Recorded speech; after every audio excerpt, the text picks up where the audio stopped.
Bien le bonjour à toutes et à tous, j'espère que vous allez bien. Nous sommes le jeudi 28 mars 2019 et aujourd'hui, nous allons faire un focus sur la livre sterling. Comme vous le savez, hier soir, il n'y a pas eu de majorité au Parlement. Les 8 amendements proposés ont été rejetés, donc il n'y a aucun consensus. On se demande comment le Brexit va un peu aboutir. En tout cas, il y a Theresa May qui a proposé sa démission si l'accord de divorce était voté. Voilà, donc c'est un petit peu des négociations finalement au sein même du Royaume-Uni que nous avons depuis maintenant pas mal de mois et dont, comme on peut constater, il n'y a pas vraiment pas de majorité au Parlement. Euh, donc nous allons voir ensemble globalement ce qu'il faut retenir de la livre sterling. Mais avant toute chose, comme vous le savez, le trading avec effet de levier amplifie toujours les gains et des pertes. Un compte risque limité prend un risque de perte du capital investi. L'investissement sur compte titre prend un risque de perte en capital. IG, fournissement de service d'exécution d'ordre. Cette présentation est à titre indicatif et ne saurait être considérée comme un conseil ou une recommandation. Alors bonjour à tous, bonjour Gérard, bonjour moi, j'espère que vous allez bien. Raymond que je salue également.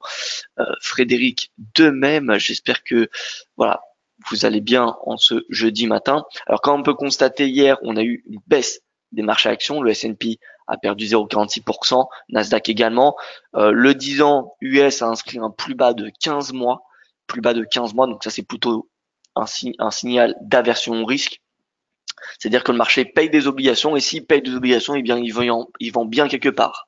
D'accord? Donc, il vend des actifs risqués comme les actions et c'est pour ça qu'on a eu une baisse du marché actions hier. Le DXY a pris 0,20%, le VIX a consolidé, il a pris 1,58%, c'est pas grand-chose pour le VIX. Ce matin, qu'est-ce que nous avons? On a plutôt la version risque qui se dessine puisqu'on a le yen et le gold qui sont en hausse alors que le Brent, le Nikkei et le MSCI Asia ex Japan sont en baisse. Voilà, donc plutôt la version risque ce matin.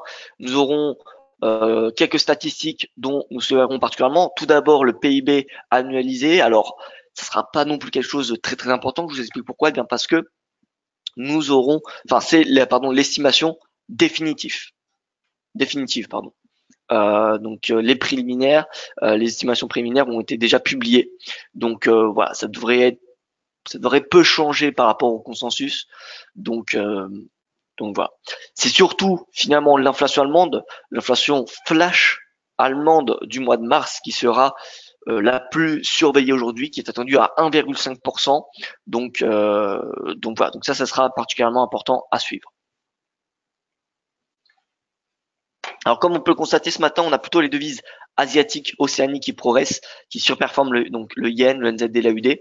À l'inverse, GBP, CHF et le CAD qui sous-performent ce matin. Alors on a le pétrole qui est en légère baisse, l'or qui est en très légère hausse. Globalement, c'est tout ce que nous avons sur le marché. GBP Yen, c'est la paire la plus volatile. On voit le GBP sous-performe, le Yen surperforme. Donc on va regarder tout de suite les paires en GBP. GBP USD, alors il fait pas grand chose depuis quelques jours, il est à 1,31 globalement, vous voyez qu'on est dans un range depuis le début de semaine, dans un range de 100 pips entre 1,3050 et 1,3150. Donc il n'y a aucun mouvement réellement sur le GBP USD depuis maintenant une semaine. On voit que ça consolide là-dedans. On a même peut-être un triangle qui s'ouvre. Regardez, triangle qui s'ouvre.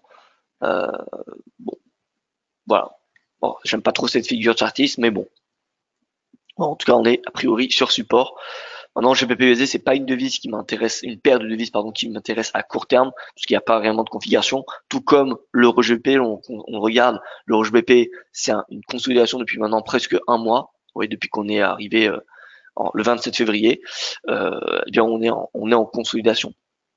Donc, on n'a pas de grands mouvements sur l'euro GBP, ça consolide entre 0,86 et 0,85, pardon. Donc dans un range pareil de 100 pips. Par contre, ce qui est GBP Yen, GBP Yen là, regardez, on a un espèce de double top, alors qui n'est pas encore validé, mais on a un double test d'une résistance qui est à 148 et quelques, et on a une ligne de coup à 144. Donc il faudra passer sous 44 pour valider le double top et envisager une baisse jusqu'à 140, puisque vous voyez, si on duplique si on reporte pardon la hauteur de ce double test, de cette test de résistance pardon. Donc si on reporte, on a un objectif à 140, 139. Vous voyez 140, 139. Donc ça sera par là. Notez que le RSI est passé sous 50. Donc ça c'est une information plutôt baissière alors qu'on avait une divergence. Parce que vous regardez sommet, sommet, sommet. D'accord, donc de plus en plus bas. Alors que ce même sommet est plus bas que celui-ci. Donc là, on a une divergence qui est validée sur le GBP-Yen. Manque plus que la ligne de coup pour confirmer le double top. Mais c'est déjà possible de passer à la vente, hein, parce qu'on a déjà une divergence validée. Par contre, c'est sûr que si on passe sous 143, et je dirais même plutôt finalement, voilà, on prend le prix de clôture, et là on voit bien, c'est assez net, la zone, vous voyez, de support. D'accord. Donc voilà, on constate un support important à 144 à peu près. C'est 144. Si on passe sous 144, ça va renforcer le signal baissier du GBP Yen. Mais là, on peut d'ores et déjà passer à la vente sur le GBP Yen. Je pense que c'est, voilà, on a déjà des bons signaux baissiers. Divergence validée. Voilà, manque plus que les 144. GBPUD, c'est pareil. GBPUD, on est reparti en baisse. Toutefois, voilà, là c'est un petit peu plus délicat puisqu'on constate que finalement le RSI, bon, seulement le 21 mars, mais sinon il n'est pas passé sous 50. Et encore le 21 mars, il a clôturé à 49. Ouais, donc c'est pas une baisse importante sous 50. Donc là, on est sur le point finalement, enfin, le GBPUD pourrait passer voilà, sous 1,85 et le RSI sous 50. Vous noterez à quel point le RSI fait office de, enfin, le support à 50 fait office, voilà, de bon soutien au RSI. Voilà, donc attendons que le RSI clôture 50 et dès lors qu'il clôture sous 50, ce sera un signal baissier à nouveau sur le GBP AUD.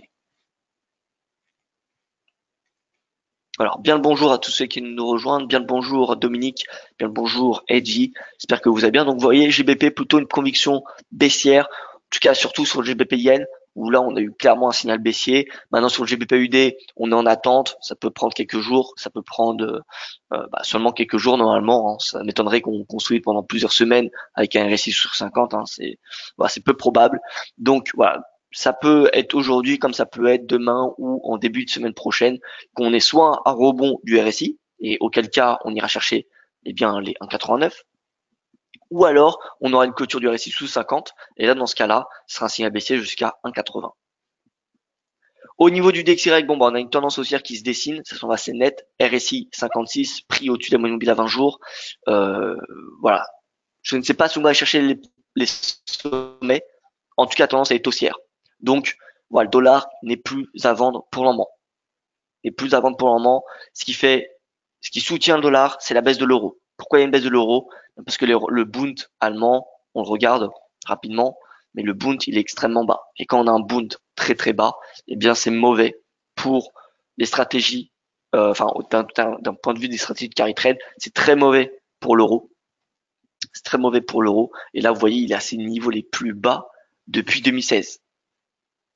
D'accord. Donc voilà, ça fait pression sur l'euro. Et d'ailleurs, on va regarder avec le spread. Le spread là, il est négatif, mais ça va nous permettre de. Ah, par contre, ce qui est intéressant, d'un point de vue du spread, c'est que le spread, pardon, est monté euro-dollar, alors que l'euro-dollar a baissé. C'est-à-dire que le marché surveille beaucoup plus ce que fait le 10 ans.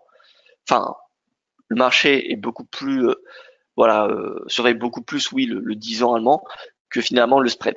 Le spread a moins d'intérêt pour le moment. Mais de toute façon, voilà, il suffit de regarder les stratégies de carry trade. Alors, stratégie de carry trade, vous savez, c'est des stratégies qui consistent à acheter une paire ou à vendre une paire selon les taux d'intérêt des banques centrales. Parce que vous savez que quand vous êtes sur le forex, vous avez des rollovers toutes les nuits. D'accord? Vous touchez, enfin, oui, vous encaissez ou vous versez un rollover selon le taux d'intérêt. Et en fait, si vous achetez une paire avec, par exemple, l'AUD face à l'euro, donc si vous, par exemple, si vous vendez l'euro AUD, vous allez toucher des taux d'intérêt parce que vous vendez l'euro qui a un taux à 0%, taux de la BCE, alors que le taux de la RBA est à 1,50 il me semble, et quelques. Donc là par exemple, si on regarde le 10 ans voilà, allemand et qu'on le compare en valeur absolue avec le 10 ans US, vous voyez que le 10 ans US est beaucoup plus haut que le 10 ans allemand. Donc ça, dans les contextes où on a des banques centrales qui aplatissent la volatilité, eh bien les stratégies de carry trade sont privilégiées. Parce que qui dit baisse de volatilité, dit peu de mouvement. Donc qui dit peu de mouvement, qui dit peu de tendance. Et donc pour générer des profits quand il n'y a pas de tendance, il y a soit des stratégies de range trading ou soit carry trade. Voilà. Donc voilà. Donc on peut ajouter celui GB 10 ans. Mince. On peut également ajouter AU 10 ans et le JP 10 ans. Voilà les taux d'intérêt des différentes banques centrales. Donc, vous voyez qu'on a la Fed, RBA. Pardon, ça c'est pas les taux d'intérêt des banques centrales, c'est les 10 ans. 10 ans, mais bon, c'est influencé par les banques centrales. D'accord. Et vous voyez, regardez le 10 ans japonais. Ah, ça c'est assez surprenant. Le 10 ans allemand est venu chercher le 10 ans japonais. C'est rare comme on peut constater. Donc voilà. En tout cas, on voit que tous les rendements sur n'importe quelle banque centrale sont en baisse. Sont en baisse depuis le début, depuis finalement la correction des marchés actions en début octobre. Puis début octobre, on a une baisse.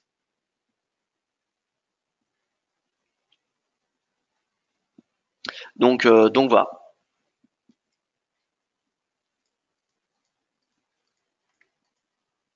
Alors excusez-moi, hop, voilà. Donc DXY c'est bullish. Alors prochaine résistance 96,60 et si on dépasse cette résistance, bien on ira probablement chercher 97,16.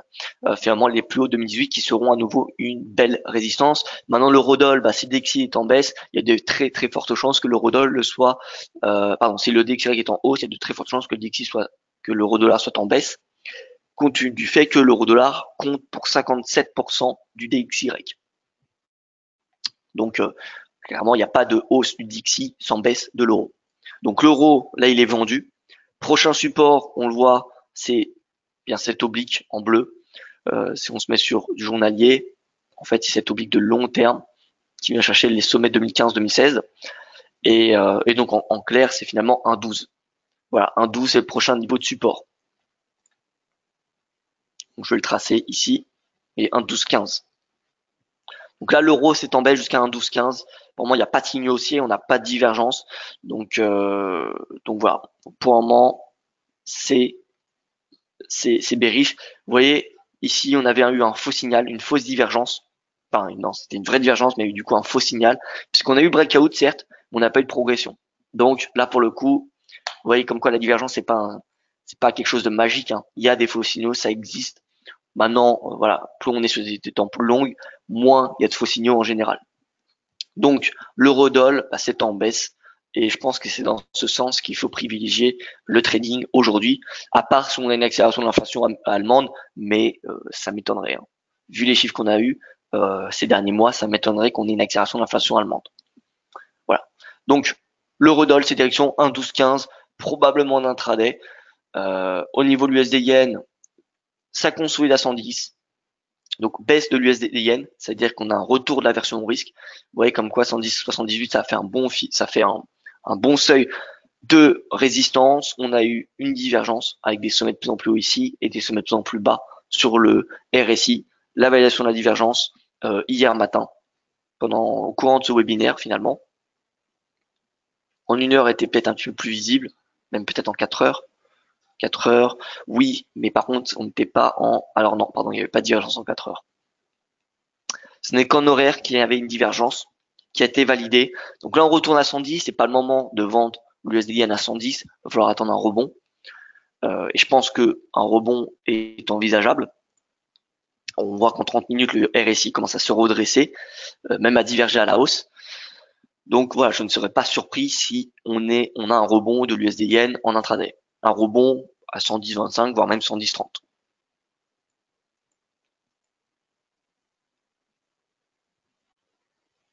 Philippe qui demande, alors déjà bonjour Philippe, peut-on considérer une clôture en weekly du RSI sous ou en dessous de 50 comme un signal plus fort qu'en daily? Oui, tout à fait.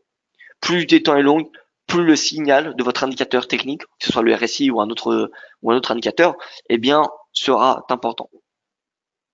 En intraday, peut-on faire la même chose en 4 heures et en horaire? Oui, tout à fait. Plus l'unité de temps est longue, donc supérieure, et plus le signal, votre signal que vous avez, est important.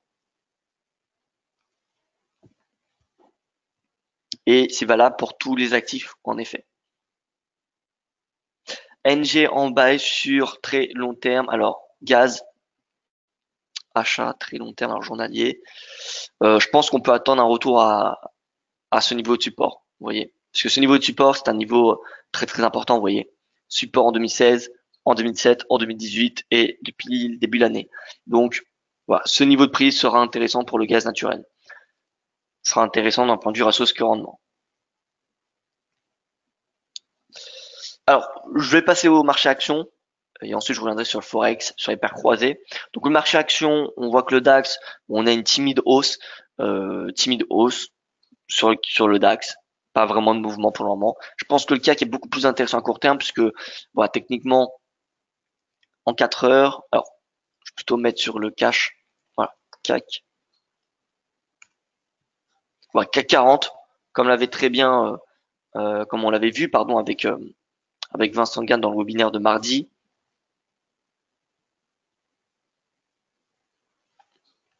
5200.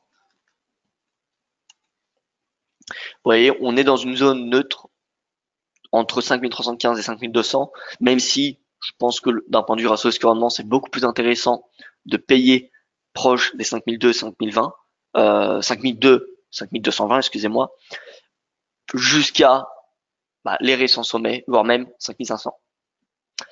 Le signal de validation, ce sera bien évidemment si on casse cette résistance. Parce que si on casse cette résistance, on est parti pour aller chercher les sommets. Par contre, si on a un repli, ça pourrait faire la deuxième épaule de cette figure. Et, donc, ça pourrait être une information baissière si on est clôturé sous ensuite la ligne de coup. Mais pour le moment, là, actuellement, avec la configuration qu'on a, eh bien, on est dans une configuration plutôt neutre entre ces deux bornes. Voilà, entre 5315 et 5200, c'est neutre sur du court terme. Maintenant, en swing, je pense que ça vaut la peine de tenter des achats à 5200. RSI, regardez, RSI 50 rebond. Alors, je ne sais pas s'il va y avoir une poursuite du rebond, mais en tout cas, il y en a eu un. Hier, ça n'a pas été vraiment bearish. Donc voilà. Donc je suis plutôt optimiste sur le CAC 40 au-dessus des 5002. Si on passe en dessous des 5002, c'est direction 5000 points. Au niveau du S&P, alors le S&P consolidation 5800. Vous voyez, avant c'était une résistance, c'est devenu un support. Donc bipolarité d'un seuil technique toujours. Donc voilà, consolidation. Si on passe nettement sous 5008, si on a une clôture journalière sous le récent plus bas de prix de clôture, donc sous 5798, vous voyez clairement si on a une clôture sous 2800, excusez-moi, si on a une clôture sous 2800, c'est signal baissier direction ce support.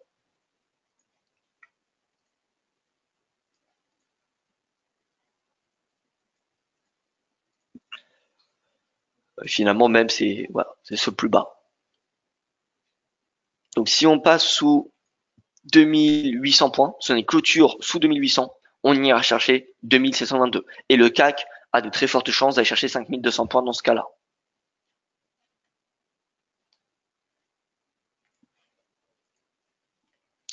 Sympathique, donc cela vaut le coup d'attendre, c'est pas forcément la fin du mouvement. Vincent Gann et vous pensez à une correction, surtout à cause d'une formation en cours de plusieurs indécisions. Alors moi je serais baissier sur les indices si, comme je vous l'ai dit, on a le S&P qui clôture sous 2800 et que le CAC 40 clôture sous 5200. Si on a ces deux configurations, je serai baissier. Je serai baissier. Voilà, je serai en faveur d'une correction réelle de ce mouvement. Parce que là, pour le moment, ce qu'on a, c'est pas réellement une correction, c'est une temporisation. Regardez, c'est minime ce qu'on a par rapport à la hausse depuis la fin décembre. On peut pas parler de correction. On a une consolidation. Par contre, voilà, si on passe sous 2008, si le S&P passe sous 2008 et le CAC sous 5002, là on pourra parler de correction. On pourra parler de correction, d'un début de correction du mouvement haussier qu'on a depuis la fin décembre. Et les ratios de Fibonacci seront des niveaux clés dans cette correction. Et pour le moment, je pense pas qu'on peut parler réellement de correction. Voilà, c'est assez minime. Oui, c'est quasiment, c'est pas grand chose.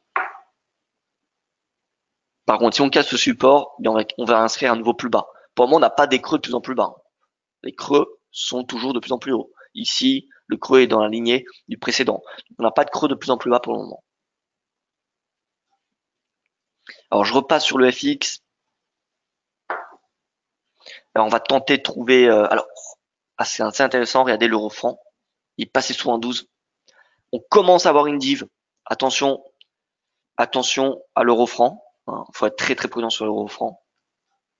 Voilà. Un début de divergence. Maintenant, comme vous savez, une divergence, ça peut continuer longtemps.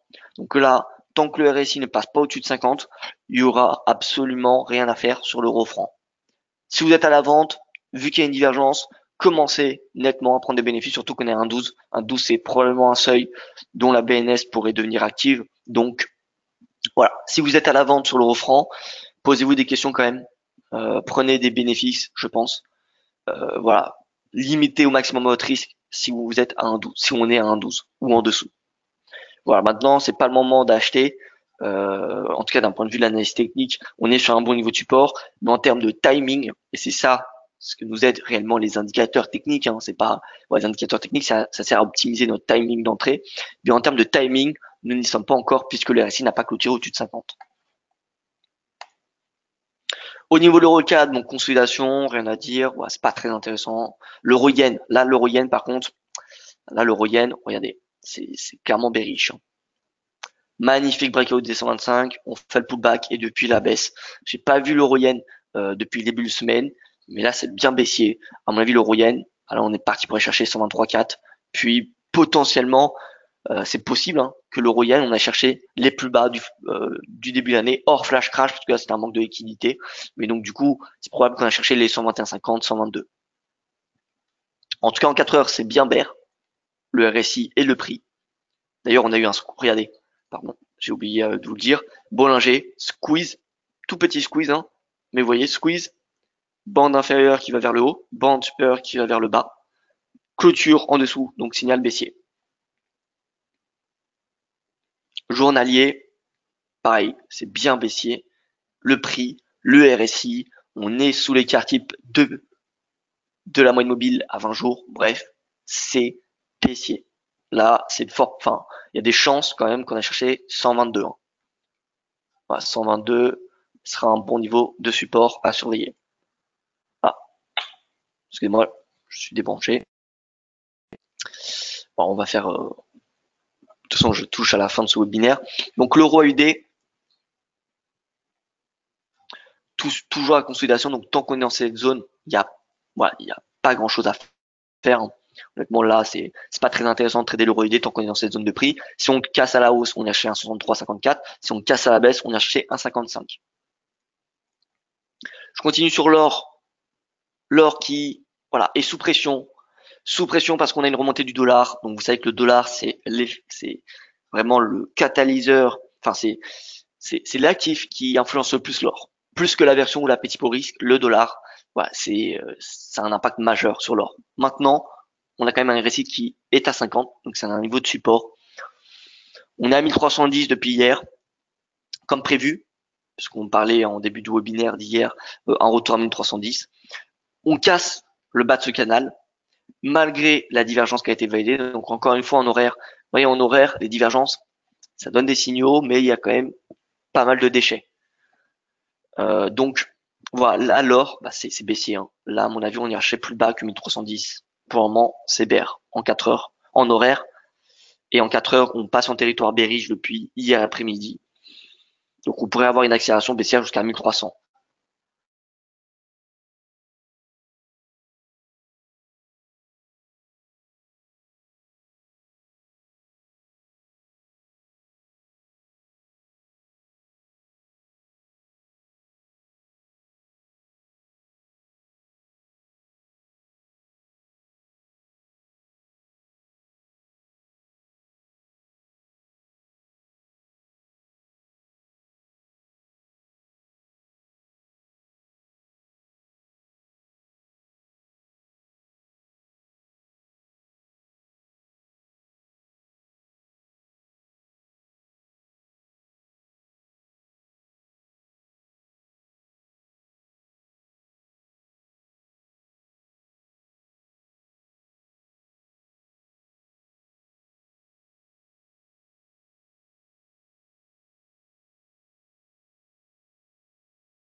On pourra le mettre sur YouTube, toujours. Ouais. Ça va être un peu plus compliqué.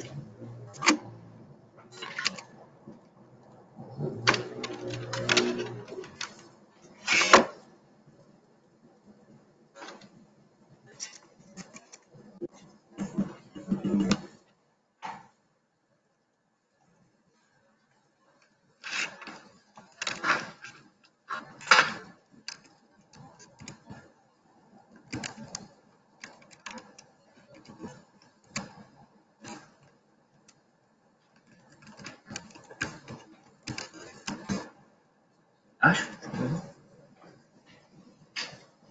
Ah, mais il n'y a pas de micro.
Alors, veuillez m'excuser pour ce petit problème. Comme vous avez pu constater, mon ordinateur est tombé, eh bien, il n'avait plus de batterie.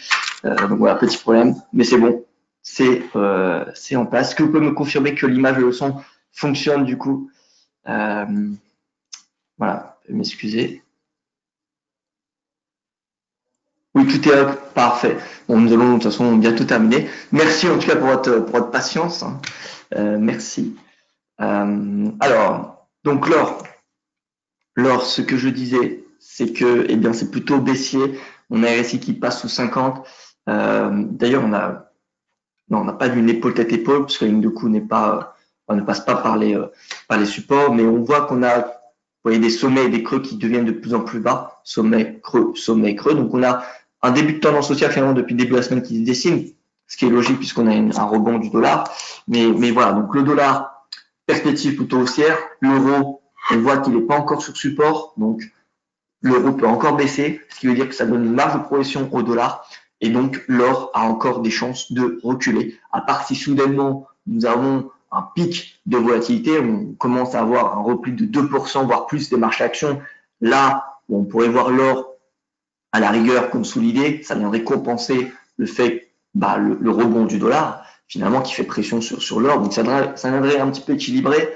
J'ai du mal à voir l'or rebondir aujourd'hui dans le contexte actuel, dans le contexte où on a une baisse de l'euro et donc une hausse du dollar. Vous voyez.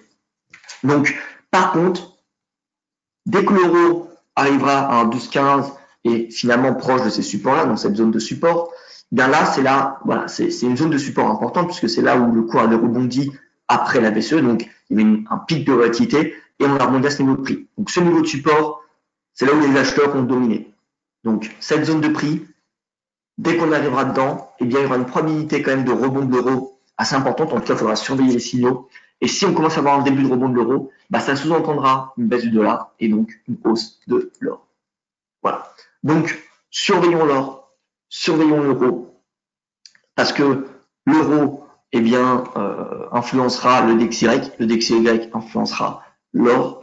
L'USD Yen, dans l'idée, c'est bearish, parce que malgré le rebond du DXY, on regarde l'USD Yen, il est en baisse. Vous voyez, on va se mettre, on va comparer le DXY sur 5 jours, et on va ajouter à ce moment-là l'USD Yen. Et vous voyez que l'USD Yen, c'est pas non plus, on appelle une tendance baissière, mais finalement, l'USD Yen résiste plutôt bien à la hausse du dollar, ce qui n'est pas le cas de l'euro. D'accord? Donc, USD Yen, DXY, USD Yen. Donc, on a eu des petits rebonds, mais finalement, on est plus bas qu'il y a 5 jours. Vous voyez? Ce qui n'est pas le cas du DXY. Donc voilà, donc le yen est quand même très très fort dans ce contexte, ce qui est plutôt normal. Vous voyez le yen il se tient parmi les plus fortes hausses depuis le début de semaine. Et sur le mois, vous voyez que c'est la devise qui s'apprécie la plus depuis le début du mois. Donc voilà, donc l'USD yen, malgré le rebond du DXY, bien l'USD yen il est plutôt en baisse. Donc voilà, finalement les sommets comme les 110, 78 qu'on avait énumérés en début de semaine, bien c'est un niveau de prix intéressant. Voilà, maintenant il faut avoir des signaux. Donc là les prochains signaux c'est soit des signaux de breakout, soit des signaux de pullback. Donc soit on attend le breakout, et là c'est un signal de pullback. Vous voyez. Donc voilà, soit on attend breakout des 110, soit on attend un nouveau retour à 111, 78. Vous n'avez pas fait le Nasdaq. En effet, donc j'y viens.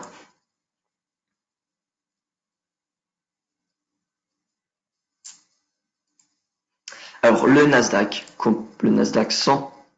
Nasdaq 100, alors c'est assez intéressant parce qu'il revient sur cette résistance, enfin sur ce support qui est devenu résistance, pardon, et qui redevient du coup support. Voilà. Retour à 7200. 7200, c'est un petit peu l'équivalent des 2008 sur le S&P. Voilà, donc 7002, c'est là où on avait, vous voyez, reculé début du mois, que finalement on a cassé et qu'on fait le pullback. Donc, vous voyez que pour le moment, c'est ni plus ni moins qu'un pullback, ce que nous avons. Résistance, breakout, pullback. Il n'y a rien de, inquiétant pour le moment sur le S&P ou sur le Nasdaq. Regardons un petit peu ce que font, alors, juste pour le Nasdaq, excusez-moi, je vais un petit peu trop vite. Si on casse les 7002, on ira chercher voilà, les ratios de Fibonacci, donc dans l'idée 38% de retracement, la tendance, voire même 50. D'accord? Ça va dépendre du catalyseur qui va provoquer la baisse du S&P et des marchés à action. À l'inverse, un retour à 7002, d'un point de vue ratio risque-rendement, c'est assez intéressant de passer à l'achat. Parce qu'on risque, on serait invalidé si le cours baisse en dessous de 7002 de quoi? Allez, 50 points, on serait invalidé, alors que les perspectives sont haussières d'au moins 300, parce que de 7002 à 7500, il y a 300 points. Donc, d'un point de vue ratio risque-rendement, c'est plutôt intéressant de payer à 7002. Maintenant, ça sous-entend des signaux haussiers. Pour le moment, il n'y en a pas.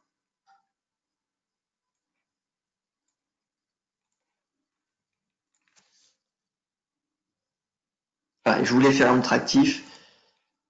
Est-ce que, tant que le RSI 80 ne casse pas 50, on peut avoir des achats en UT?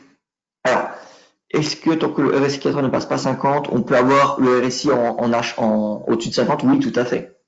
Tout à fait. Le RSI, vous savez c'est quoi le RSI?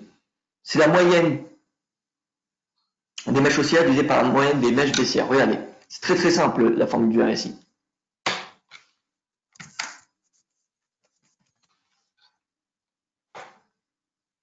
RSI formule, voilà, c'est la moyenne exponentielle des hausses divisée par la valeur absolue de la moyenne mobile exponentielle des baisses. En fait, c'est le ratio entre la moyenne des hausses et la moyenne des baisses. D'accord? Et ensuite, ce ratio, on vient le borner en le mettant en pourcentage. Voilà. On vient le borner entre 0 et 100. Mais en fait, c'est la moyenne entre les hausses et les baisses des précédents chandeliers. Donc, puisque dans un chandelier 4 heures, il y a 4 chandeliers horaires, bah oui, c'est possible que en 4 heures, on soit sous 50, mais qu'en horaire, on soit au-dessus. C'est tout à fait possible.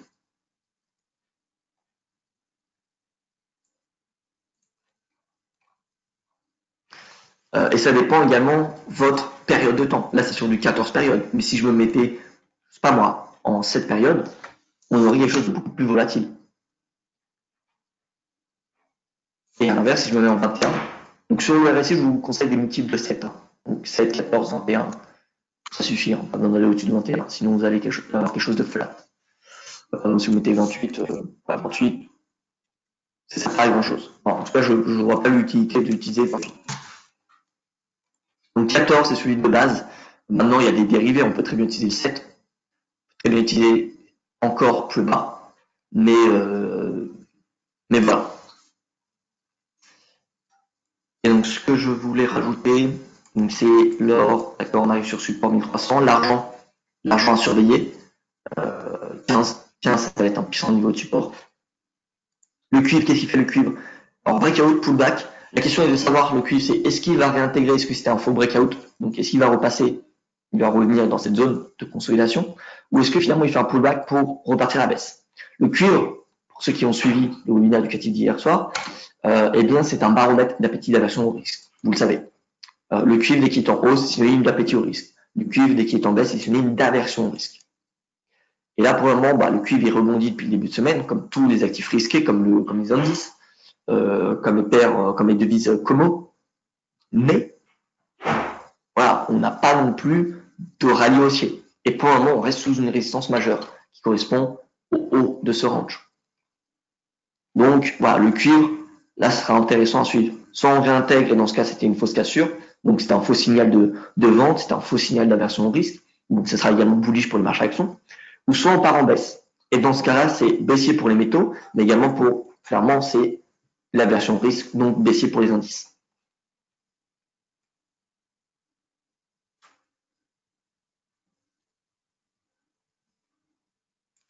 Voilà donc pour ce point de marché, écoutez, moi je n'ai rien d'autre à rajouter. Alors, est-ce que les webinaires principaux de formation mercredi... Alors, les principaux webinaires éducatifs sont publiés sur YouTube. Je n'ai pas encore publié celui d'hier soir, je vais le publier dans la journée. Mais oui, en effet, ça sera publié.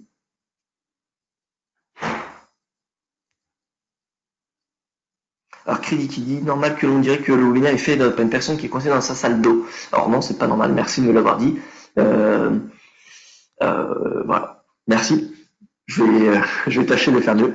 Un petit mot sur le dos. Bon, je vais terminer sur le dos. Voilà, le dos, à l'inverse des autres indices Wall Street, enfin des autres indices, pardon, S&P et Nasdaq, le dos n'a pas clôturé au-dessus, n'a pas fait un niveau plus haut en mars. Pourquoi? Parce qu'il y a eu l'histoire de Boeing qui a vraiment impacté le dos. Vous savez que la valeur la plus importante dans le Dow Jones, c'est Boeing.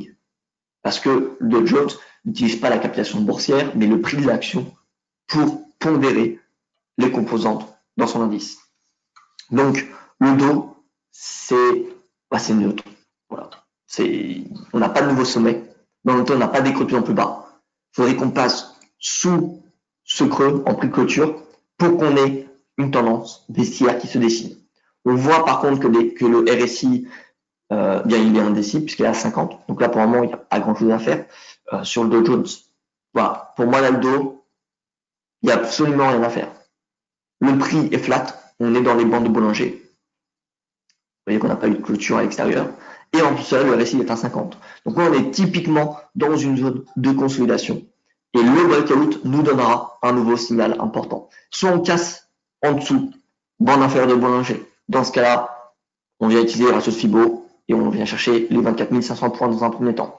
Ou alors, on casse à la hausse et c'est direction, c'est un nouveau bull market, nouvelle impulsion haussière, c'est direction les sommets historiques à 27 000 points sur le dos, 2009 sur le S&P 2950. Cuivre descend égale inversion au risque. Je note, je connaissais le yen, le VIX, mais pas le cuivre. Oui, en effet, le cuivre, c'est un métal industriel, c'est un métal qui est beaucoup demandé par les pays manufacturiers, ce qui veut dire finalement la Chine, parce que la Chine c'est l'usine du monde. La Chine est le premier importateur de cuivre. Donc si on a un ralentissement de l'économie, si on a une baisse de la demande de cuivre, on a une baisse du prix.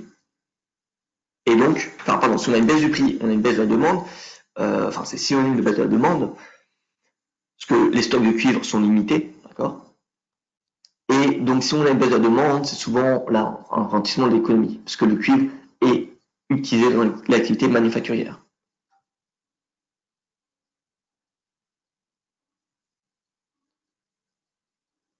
Voilà, donc le cuivre, c'est un autre baromètre qui existe comme le yen, qui existe comme le VIX, qui existe comme la UDN. De toute façon, je vais publier mon webinaire éducatif que j'ai fait hier soir.